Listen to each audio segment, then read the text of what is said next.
প্রিয় দর্শক, আপনাদের সবাইকে স্বাগত জানাচ্ছি মেট্রোসেম টু দ্য পয়েন্টে। সাম্প্রতিক বিষয় নিয়ে চ্যানেল এর বিশেষ আয়োজনে আমি আপনাদের সাথে আছি সানজিদা তন্নি। আজ আমরা আলোচনা করব -2 ফর্মুলা।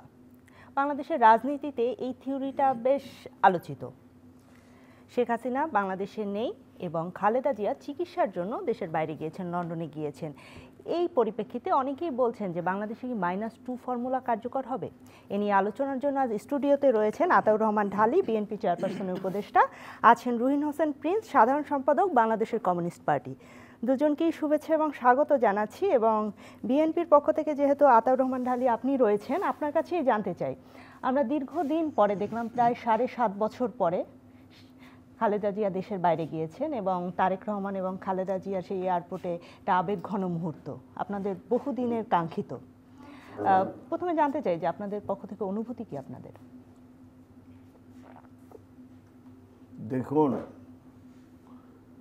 আমার অনুভূতিটা একটু ভিন্ন এই কারণে, আমি তো সরাসরি ওনার অ্যাডভাইজার ছিলাম। উনি যখন জেলে ছিলেন এর আগে দীর্ঘ কত বছর, তো ওনার সাথে আমার খুব ক্লোজলি কাজ করার সুযোগ ছিল এবং করেছি। আসলে ওনাকে কখনো আমার নেত্রী মনে হয়নি, সবসময় মনে হয়েছে মমতাময়ী মা। ওনার কাছে কখনো মনে হয়েছে ওনাকে দেখে উনি বাংলাদেশের মা, উনি এই দেশটাকে ওনার বুকে ধারণ করছেন, এই দেশের মানুষকে উনি আপামর ভালোবেসছেন। এবং যে কারণেই বারবার দেখেন ওনার উপরে সেই খড়গ নেমে এসেছে। ওনাকে মাইনাস করার, যেটা -2, ওনাকে বারবারই আপনি 1/11 পরে ওনাকে জোর করে দেশের বাইরে পাঠাতে চেয়েছিলেন, কিন্তু উনি বারবার বলেছেন, তখন ওনাকে বলা হয়েছিল তোমার সন্তানদেরকে হত্যা করা হবে, উনি বলেছিলেন এই আমার সন্তানদেরকেও যদি হত্যা করা হয় তাহলে আমি এই 16 কোটি মানুষ আমার সন্তান, আমি তাদের নিয়েই বেঁচে থাকবো। কত বড় দেশপ্রেম। আমরা জানি যে তিনি তখন বলেছিলেন যে আমার সন্তানদের আল্লাহর হাতে ছেড়ে দিলাম, সেরকম একটি কথা। এই যে উনি আজকে ওনাকে এই শেখ হাসিনার স্বৈরাচারী সরকার, শেখ হাসিনার এই ফ্যাসিস্ট সরকার, ওর মানুষের যে মৌলিক যে চিকিৎসার যে অধিকার, সেই অধিকার থেকে ওনাকে বঞ্চিত করে এই গত 15টি বছর ওনাকে কোনো সুচিকিৎসা দেয়নি, ওনাকে জেলখানায়, মিথ্যা মামলায় জেলখানা দিয়েছে। কিন্তু ন্যাচারাল জাস্টিস বলে তো একটা কথা আছে, আন্দোলনের মধ্যে না হোক, আজকে খালেদা জিয়া এই স্বৈরাচার মুক্ত বাংলাদেশে সকলের আশীর্বাদ নিয়ে, কোনো কোর্টের অনুমতি নিয়ে নয়, জনগণের অনুমতি নিয়ে উনি কিন্তু বিদেশে যাচ্ছেন চিকিৎসার জন্য। আর শেখ হাসিনা বাংলাদেশ থেকে পালিয়ে গেছেন ভারতে। এটাই হচ্ছে নিয়তির। আমরা জানি যে খালেদা জিয়ার একটা দীর্ঘ সংগ্রামী জীবন। সেখানে আমরা যদি বলি যে তিনি দেশ থেকে গেলেন লন্ডনে, কিন্তু 5 আগস্টের পরে 6 আগস্টই তার পাসপোর্ট দেয়া হয়েছিল। তিনি কি আর দেশে ফিরতে পারবেন? কেন পারবেন না? ওনাকে তো ওই 1/11 সময় ওনাকে চেষ্টা করা হয়েছিল, এবং উনি দেখেন, উনি তো নিজে যায়নি নাই। যখন শেখ হাসিনাকে আসতে বাধা হয়ে দাঁড়াইছিল ওই সরকার, তখন উনি স্টেটমেন্ট দিয়ে বলেছিলেন যে শেখ হাসিনা তার নিজের দেশে আসবে, মাতৃভূমিতে আসবে, তাকে কেউ বাধা দিতে পারবে না। এটাই হচ্ছে খালেদা জিয়ার গণতান্ত্রিক চেতনা। চরম শত্রু আওয়ামী লীগ, তার নেত্রীকে দেশে আসতে দিচ্ছেন না, কিন্তু একজন গণতন্ত্রের নেত্রী, উনি জনগণের সামনে দাঁড়িয়ে বলেছেন কি অপরাধ করেছে শেখ হাসিনা, তাকে দেশে আসতে দিতে হবে। এই হচ্ছে খালেদা জিয়া। কাজে খালেদা জিয়া একজন অতুলনীয় নেত্রী, তার তুলনা উনি নিজেই। খালেদা জিয়ার সাথে আমি কারো তুলনা করতে চাই না। আমি শুধু একটি কথাই বলছি, উনি বাংলাদেশটাকে ওনার বুকে ধারণ করেন, এবং বাংলাদেশের 17 কোটি মানুষ ওনার সন্তানের মতো। এবং আজকে আমাদের আনন্দের দিন যে বেগম খালেদা জিয়াকে আমরা সুচিকিৎসার জন্য ওনার সন্তানেরা আমরা পাঠাতে পেরেছি। এবং আরও আনন্দের দিন আজকে মা ছেলের যে মিলন, কিভাবে একটি স্বৈরাচারী শাসক মা এবং ছেলেকে দূর করে রেখেছিল, কিন্তু নিয়তির বিধান, আল্লাহর বিধান, জনগণের আন্দোলন সেটাকে কাছে নিয়ে আসছে। জনগণের এই বিষয়ে আরো প্রশ্ন আছে, আমি ফিরবো আপনার কাছে। জনাব রুহিন হোসেন প্রিন্স, আপনার কাছে জানতে চাই আপনি কি দেখছেন, এই যে আমাদের ইতিহাসে সবসময় -2 ফর্মুলার কথা বলা হয়, এটি কি কোনোভাবে বাস্তবায়িত হতে পারে, তেমন কোনো সম্ভাবনা দেখছেন? আচ্ছা, ধন্যবাদ আপনাকে। যারা শুনছেন শুভেচ্ছা জানাচ্ছি। আমি সরাসরি ছোট ছোট করে একটা কথা বলি। যতটুকু আমরা এই যে -2 শব্দটা যেহেতু আসছে, এটা প্রধানত এই আলোচনাটা আমি যদি ভুল না করি প্রথমত আসে ওই যে 2011 সরকারের সময়, হ্যাঁ ওই সময়টাই, যে কত 2007 সালে এই জায়গাটায় আলোচিত হয়ে আসে। এখন এইটা নিয়ে যারা এই ফর্মুলা চিন্তা করে তারা হয়তো প্রকৃত ব্যাখ্যা দিতে পারবেন, কিন্তু আমাদের কাছে সহজ করে যদি বলি, দুইটা দিক, আমি অনেকগুলো ডাইমেনশন বলা যায়, কিন্তু আমরা যেভাবে সহজ করে বুঝি, একটা হচ্ছে অনেকের একটা ধারণা আছে যে বাংলাদেশে যে তারা তাদের আধিপত্য বিস্তার করতে গেলে এই যে দুইটা ধারার যে প্রধান রাজনীতি, তার যারা প্রধান তাদেরকে না সরালে এই দলটল যতই হোক ডিসমেন্টাল করা যাবে না, ভাগ করা যাবে না, অন্যদের আধিপত্য থাকবে না, সুতরাং এইটা করা হোক। এই একটা। আরেকটা আছে যে হয়তো কারো কোনো ইনোসেন্ট চিন্তা থাকতে পারে যে এই দুই দলের প্রধান থাকলে ওই দলকে কিছু সংস্কার করে কার্যক্রমের দিকে যে যাব সেইটাও পারছি না, এই ধরনের বিবেচনা থাকে। কিন্তু আমি বলি দুইটাই ভুল বিবেচনা এবং অবাস্তব বিবেচনা। সেটা কিন্তু প্রমাণিত হয়ে গেছে ওই 11-এর সময়। কি করে? কারণ এটা আমরা বিশেষ করে বামপন্থীরা পরিষ্কার করে বলি 90 দশক সালের পরে, এটা একটু আলোচনা জরুরি বলে মনে করছি, যে তখন এটা অনেকে স্বীকারও করতে পারেন, অস্বীকার করতে পারেন, কিন্তু তখন যখন আমরা একটা মুক্তিযুদ্ধের পরে দেশটাকে নানা গতিপথ ছিল, সময় নদীকে যাচ্ছি না, 90-এর গণ-অভ্যুত্থানের পরে যারা আমাদের দেশের উপর আধিপত্য বিস্তার করতে চায়, বিদেশি এবং দেশের এই শাসক গোষ্ঠী, তারা একটা ভীত হয়ে গেল যে এই ধরনের আন্দোলন গণ-অভ্যুত্থান ঘটতে পারে, তাহলে আমরা যেভাবে সাজাতে চাই তাদের সাজানো বাগান এটা থাকবে না। কখন থাকবে কি থাকবে না, এই জন্য তারা একটা ফর্মুলা করলো দ্বিদলীয় ধারার রাজনীতি, যে ক্ষমতা হয় আওয়ামী বলয় থাকবে, নাহলে বিএনপি বলয় থাকবে, এর বাইরে বাম এবং অন্যরা আসতে দেবে না। কিন্তু দেখলো ওইটা দিয়েও তারা স্থিতিশীল করতে পারছে না। তখন অ্যাকচুয়ালি হলো ওইগুলো করার মধ্য দিয়ে পুরো বিরাজনীতিকরণের ধারা সামনে আনতে পারি কিনা। কিন্তু অলরেডি ব্যাখ্যা যাওয়ার দরকার নেই, ইতিহাস হয়তো এখনকার তরুণরা জানে না, কারণ তাদের কার্যক্রম দেখে মনে হয় যে তারা জানে বলে আমার কাছে মনে হয় না। কথাটা কে কীভাবে না জানে আমি স্পষ্ট করে বললাম। তাহলে ইতিহাস দেখলে দেখা যাবে ওই সময় কিন্তু ফেল করেছে, সম্ভব হয়নি। এটা কিন্তু খালি দেশ না, বিদেশ অন্যরাও দে ফেইল্ড। এইবার আমি সরাসরি চলে আসি, দেখেন এই শাসক গোষ্ঠী তারা কিন্তু তাদের বুর্জোয়া শাসন ব্যবস্থাও একটা যে ভোট দিয়ে পালাবদল করবে সেটাও তারা করতে পারলো না। দেখবেন যে ব্যবসায়ী ওদের কিন্তু কোনো দল নেই, যে যখন আসে তার দল, কিন্তু তারাও এটা পারলো না বলে আরেকটা ব্যাপক গণ-অভ্যুত্থান সংগঠিত হলো। এখন অনেক সময় আছে না ঘর পোড়ার মধ্যে আলু পোড়া দিয়ে খাওয়া, তো এখন অনেকেই ওই যে সেই ফর্মুলার লোক, তারা এখন মনে করতে পারে যে বিরাজনীতিকরণের ধারা যেহেতু প্রচলিত রাজনীতির প্রতি একটা অনীহা মনে করতেছে যে হয়েছে, এখন এটা হাই টাইম কিনা, সেইটা আগের যে কোনো সময়ের তুলনায় কেউ কেউ ভাবতে পারে। এই কারণে আমার বিবেচনায় যে ভূ রাজনৈতিক কারণে নানা কারণে বাংলাদেশ কিন্তু এখন অন্যতম একটা গুরুত্বপূর্ণ জায়গায় আছে। আমাদের কিন্তু অভ্যন্তরীণ সম্পদ ভালো আছে, এই আছে, আর ভূ রাজনৈতিক কারণে একটা গুরুত্বপূর্ণ।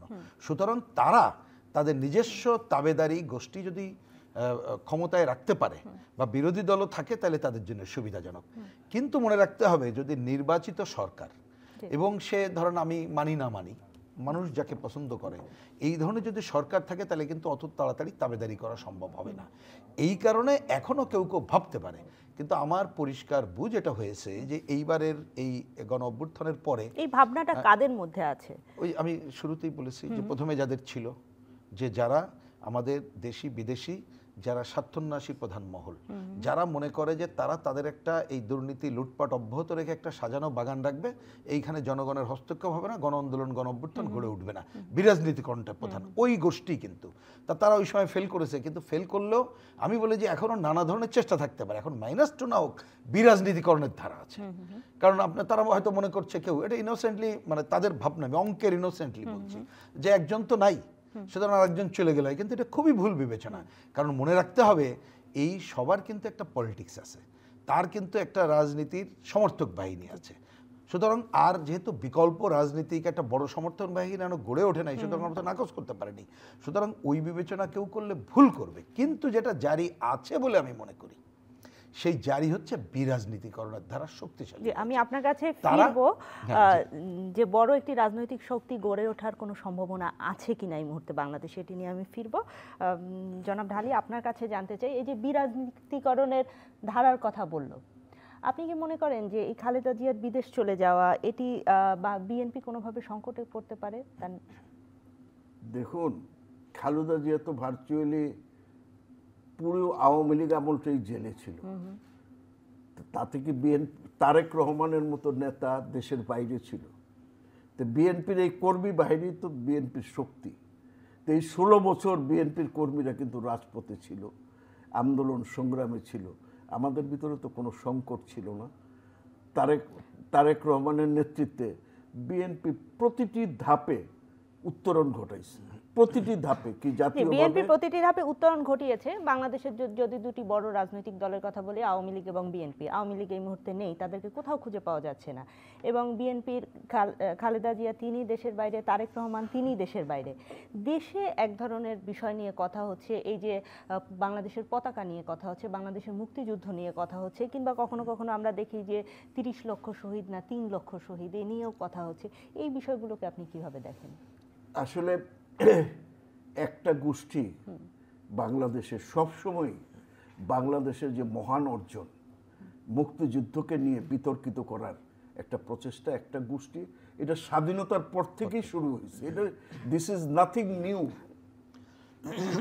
Nothing new. যে মীমাংসিত বিষয়গুলো, যে আমাদের পতাকা, আমাদের জাতীয় সঙ্গীত, পতাকা 30 লক্ষ তো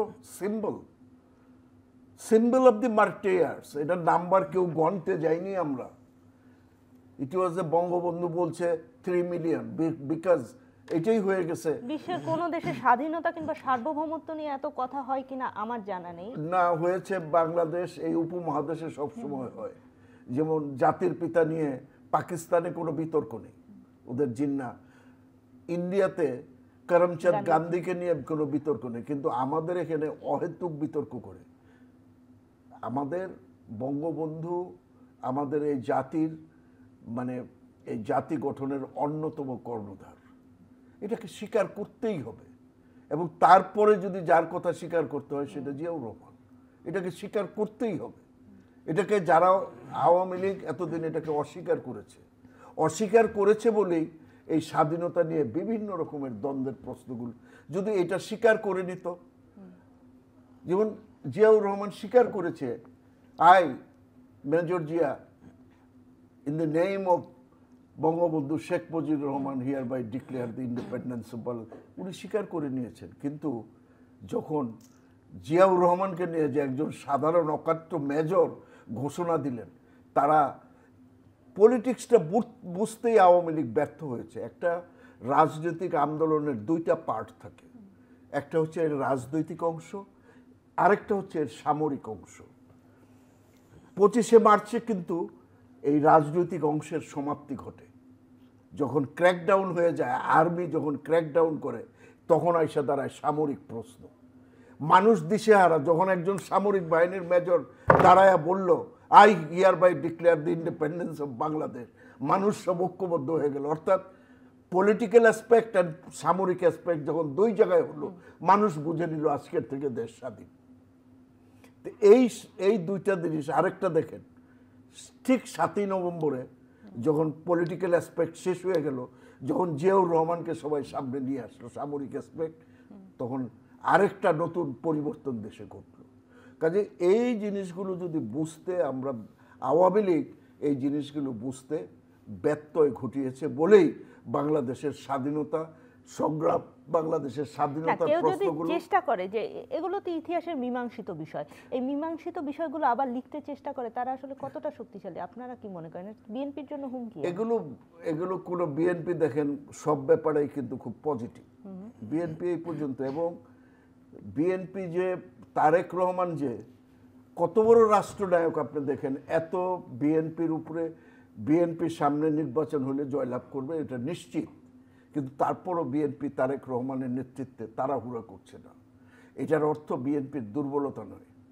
বিএনপি নির্বাচন চায় অতি দ্রুত, সংস্কারগুলো যেগুলো না করলেই হয় নয়, কারণ সংস্কার তো এটা চলমান প্রক্রিয়া। সংস্কার তো শুরু হয়েছে আমাদের যে যে আদিম যুগ থেকে, আদিম যুগ, তারপরে তার পেলোলিথিক যুগ, তারপরে পাথরের যুগ, তারপরে লৌহ যুগ, আইসা এখন ডিজিটাল যুগ।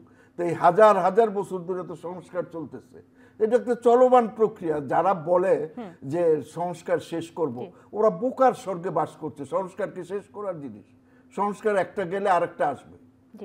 কিন্তু তার অর্থ নির্বাচনের কিন্তু শেষ করা যায় না। নির্বাচন ছাড়া এই মুহূর্তে বাংলাদেশ আর চলতে পারে না, এক পা যেতে পারে না। কাজে দ্রুত এই সরকারকে নির্বাচনের ঘোষণা দিন।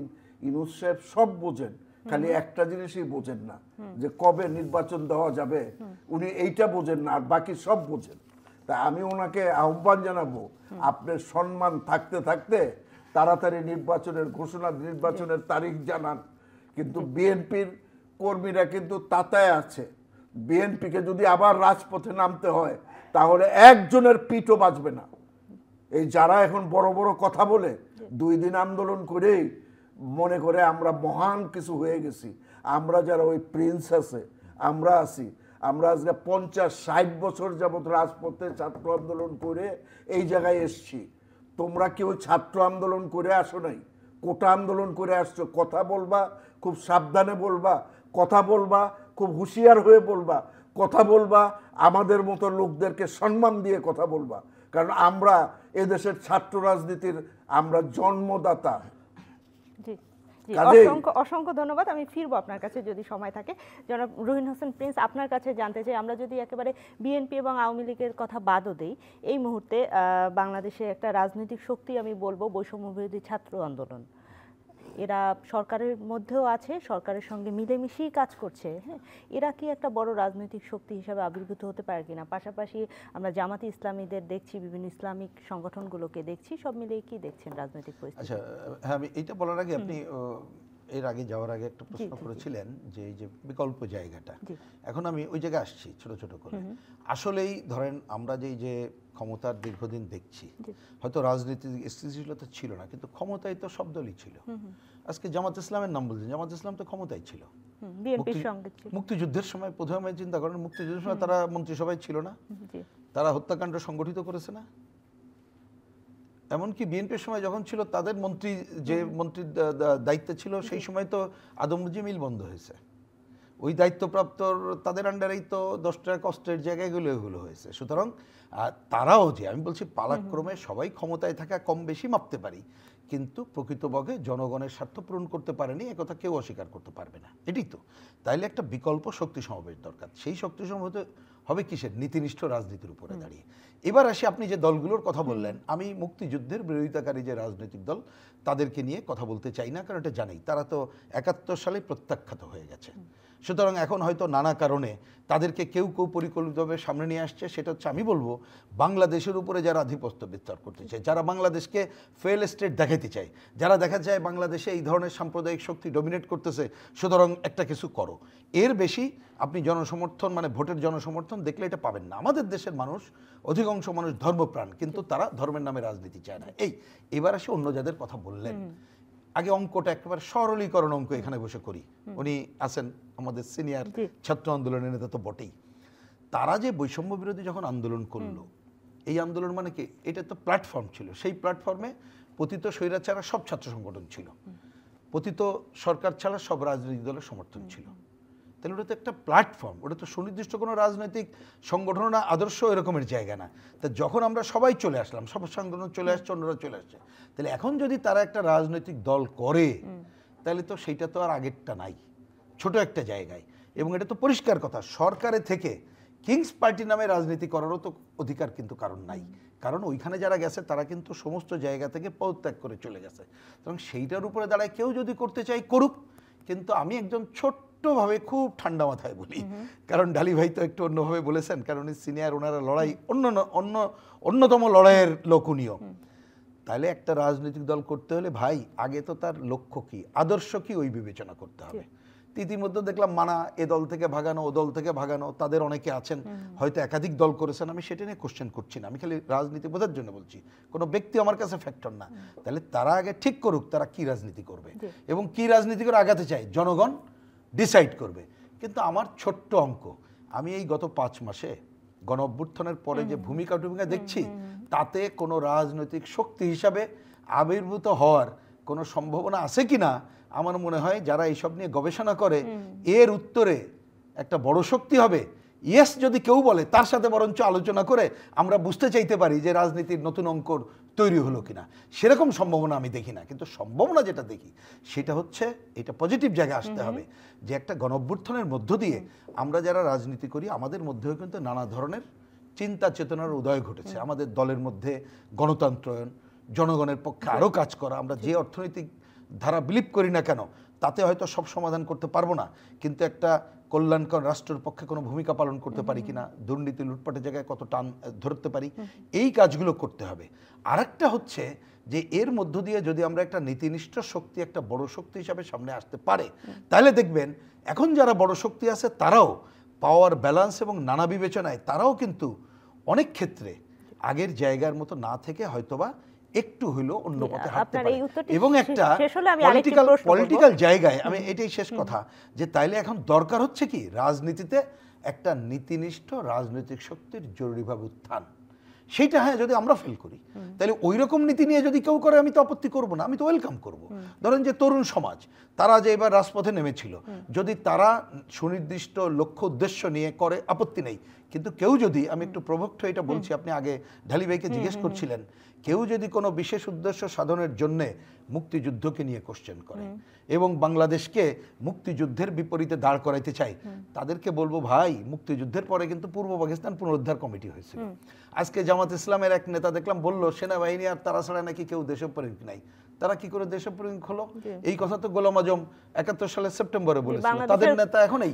তার মানে কমিউনিস্ট পার্টির সাধারণ সম্পাদক, আপনি কি দেশপ্রেমিক? আমি আমাকে দেশপ্রেমিক আমি সার্টিফিকেট দেব, জনগণ বলবে। আমি বলছি আমি বলতে চাই না, এটা আমি আমার কথা মানুষ ঠিক করে না। দেশপ্রেমিকের সংজ্ঞা অন্য। এখন ধরেন পাকিস্তান পন্থীদের কাছে ওরা হচ্ছে দেশপ্রেমিক, আর অন্ততপক্ষে মুক্তিযুদ্ধের দাবিদার যারা আমরা কি জনগণই আমাদেরকে বলুক, সেটা বলতে চাই না। আমি বলছি না এইটা তো কেউ বলতে পারে না, সেনাবাহিনী আর কেউ, এটা কি কোনো দল বলতে পারে যে সেনাবাহিনী আর আমরা আর কেউ দেশপ্রেমিক, আমরাই হচ্ছে দেশপ্রেমিক? এটা কোনো কথার কথা হইতে পারে? সেনাবাহিনী আমরা চাই, সেনাবাহিনী তো তাদেরকে কেন রাজনীতি, ইয়েস আমিও সেই কথা বলি, তাকে কেন রাজনীতিকরণ করা হবে? বরঞ্চ আমাদের সেনাবাহিনীকে আমরা চাইবো তারা দেশপ্রেমিক হিসাবে থাকুক, কিন্তু অনেক সময় তো তারা থাকতে পারে নাই, সেইটাকে কিভাবে গড়ে তুলবে এটা করবো। এটা হয় কি জন্য জানেন? তাদেরকেও রাজনীতির সাথে ব্যবহার করার জন্য। এটা কেউ কেউ করছে না। আমি বলছি কথাটা, আমি বললাম যে কেউ যদি মনে করে ওই যে আজকে বিকল্প শক্তি উত্থানের নামে ওই ধরনের বাংলাদেশকে মুক্তিযুদ্ধের বিপরীত ধারায় পরিচালিত করতে চাইবে, হ্যাঁ মুক্তিযুদ্ধ বিরোধী শক্তি আছে তো, কিন্তু সেইটা বাংলাদেশে কোনো অল্টারনেট শক্তি না। বরঞ্চ আমি আজকে পরিষ্কার করে বলি যে ওই যে বিরাজনীতিকরণের আলোচনা বললাম, এরাই হচ্ছে বিরাজনীতিকরণের অন্যতম একটা অপশক্তি, এটা মনে রাখবেন। জি, আরেকটি প্রশ্ন একটু ছোট করে জিজ্ঞেস করি। জনাব আতাউর রহমান ঢালি তিনি বলছিলেন যে এই সরকার যেহেতু ঠিকঠাক মতো দেশ চালাতে পারছে না, তাদের দ্রুত নির্বাচন দেওয়া উচিত। পাশাপাশি সৈয়দা রেজওয়ানা হাসান তিনি বলেছেন বিপ্লবে আসা সরকারের ম্যান্ডেট নিয়ে তারা মোটেও চিন্তিত না। আমি পরিষ্কার করে বলি, আপনার সময় কম, আমি রেজওয়ানা হাসান আমাদের খুবই পরিচিত, আমি খুবই কি বলবো তার প্রতি আমার পজিটিভ পজিশন রেখে বলি, তিনি এ কথা না আরো অনেক কথা বলেছেন। উনি তো রাজনীতি বোঝেন বলে মনে হয় না, কারণ জানি উনি পরিবেশ আন্দোলন লোক। উনি বিপ্লব কি গণ অভ্যুত্থান কি এটা ওনার আগে বুঝতে হবে, ওনাকে বুঝতে হবে এটা বিপ্লব না, বিপ্লব অন্য জিনিস। বিপ্লব যদি বুঝতে চান আরেকদিন ডেকেন, সে তখন কথা বলবো বা ওনার সাথে আমি কথা বলতে পারি, ওইটা কারেক্ট না, উনি ঠিক বলেন নাই। বরঞ্চ আমরা 3 তারিখের সমাবেশ থেকে কমিউনিস্ট পার্টির উদ্যোগে পরিষ্কার বলেছি আগামী 15 তারিখ 2টা কাজ করার কথা ওনাকে বলেছি। 15 তারিখের মধ্যে একটা হবে উনি সংস্কারের নামে কি কি করতে চান সুনির্দিষ্ট করে বলুক, আর একটা হচ্ছে 15 তারিখে উনি সুনির্দিষ্ট ঘোষণা দিক নির্বাচনের তারিখ কবে, আর দেরি না করে। এইটা যদি না দিতে পারে, বরঞ্চ ওই যে আজকে যে আপনার এজেন্ডা আলোচনা, আমি ওইটাই বলি বিরাজনীতিকরণের শক্তি কিন্তু উৎসাহিত হবে।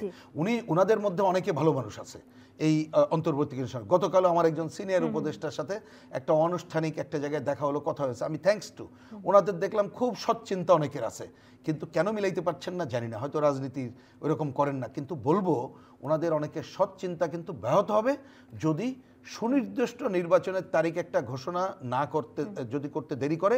আর এখন কিন্তু আমরা নির্বাচন কিন্তু খালি নির্বাচন চাচ্ছি না, আমরা সংস্কার, নির্বাচন ব্যবস্থার সংস্কার করে নির্বাচন চাচ্ছি, সেটা আমি মনে করি। এখনো 15 তারিখ সময় ওনারা রাজনৈতিক দলগুলোর সাথে বসুক, ওনারা বলুক, আমার লাস্ট পয়েন্ট, ওনারা বলুক যে আমি একটা ভালো নির্বাচন মানে করতে গেলে কথার কথাই 15টা কাজ সংস্কার করে করব, তার জন্য এই টাইম লাগবে। আমরা রাজনৈতিক দলগুলো যদি আলোচনা করে বলি যে 15টা হবে না, 17টা করে না করলে হবে না, তাহলে 2 দিন বেশি আমরা সময় দেবো।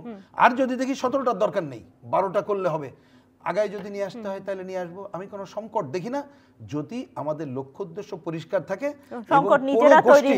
হ্যাঁ, নিজেরা তৈরি কখন হচ্ছে, ওই যে কথাটা, কোনো গোষ্ঠী যে বিরাজনীতিকরণের ধারায় বাংলাদেশকে নিয়ে যেতে চায়, বাংলাদেশকে ফেল স্টেট দেখাতে চায়, এইটার কিরানক যদি আমরা কেউ হতে না চাই, তাহলে 15 তারিখের মধ্যেই নির্বাচনের সুনির্দিষ্ট তারিখ তিনি ঘোষণা করুক, এটা কমিউনিস্ট পার্টির পক্ষ থেকে পরিষ্কার। জি, আপনার কথা একেবারে পরিষ্কার। আপনার কাছে জানতে চাই, পররাষ্ট্র উপদেষ্টা তিনি বলেছেন দেশ চালানো রাজনীতিবিদদের কাজ, আমাদের কাজ না।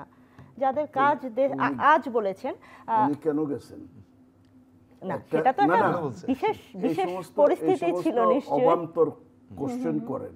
জি, প্রথমে আসি রুহিন হোসেন প্রিন্স, অত্যন্ত, যদিও আমার থেকে মানে অনুজ, কিন্তু অত্যন্ত বিজ্ঞ রাজনীতিবিদ। এই ছাত্র রাজনীতি বলেন, এখন জাতীয় রাজনীতি বলেন, অত্যন্ত পোর খাওয়া লোকেরা, কাজে এদের সামনে হাঙ্কি বাঙ্কি কথা সাজে না।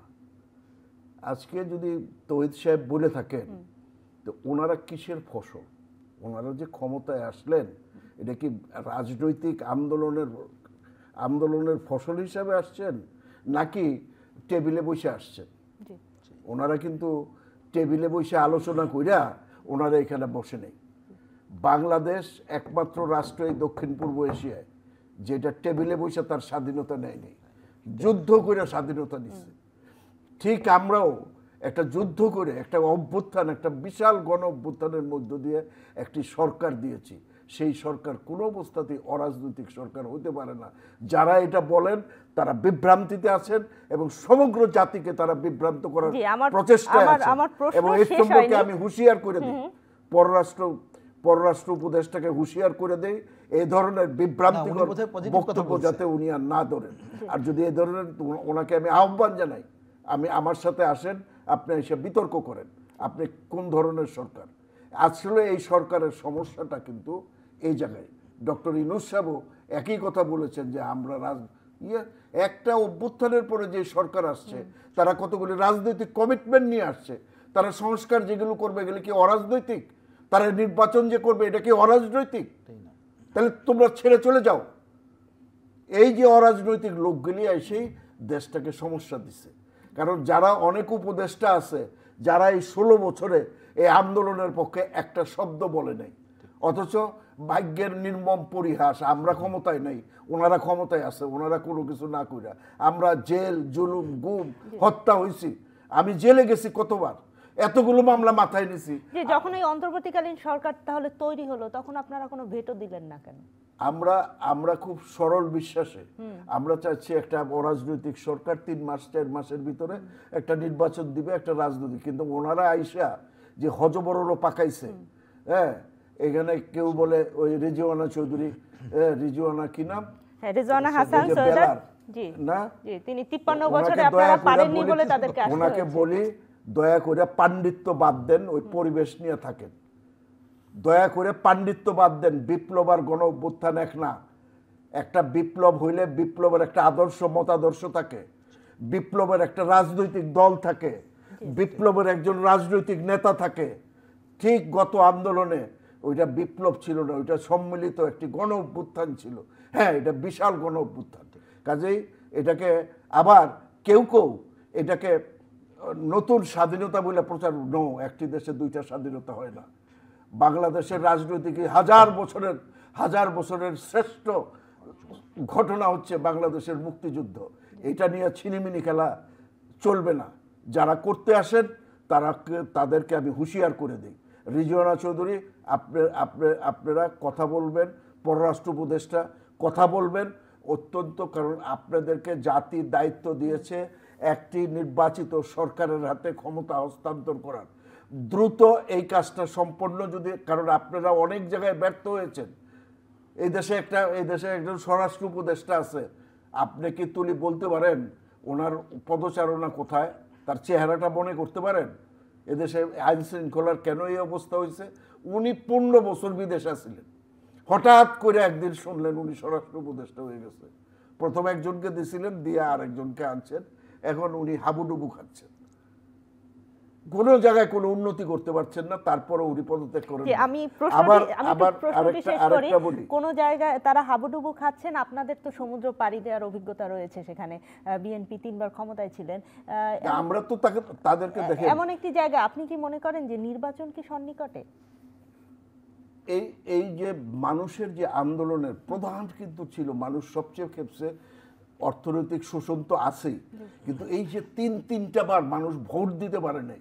এদেশের মানুষ দেখেন 71-এর মুক্তিযুদ্ধ করছে ভোটের জন্য।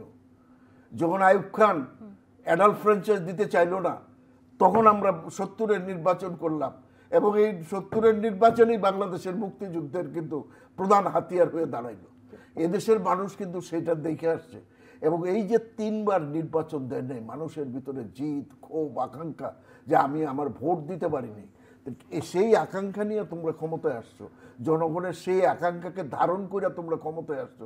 কাজে জনগণ তাড়াতাড়ি চাইবে তোমরা একটি নির্বাচন দিয়ে চলে যান। ইউনূস সাহেব কি বোঝেন না যে কত তারিখে নির্বাচন হতে পারে?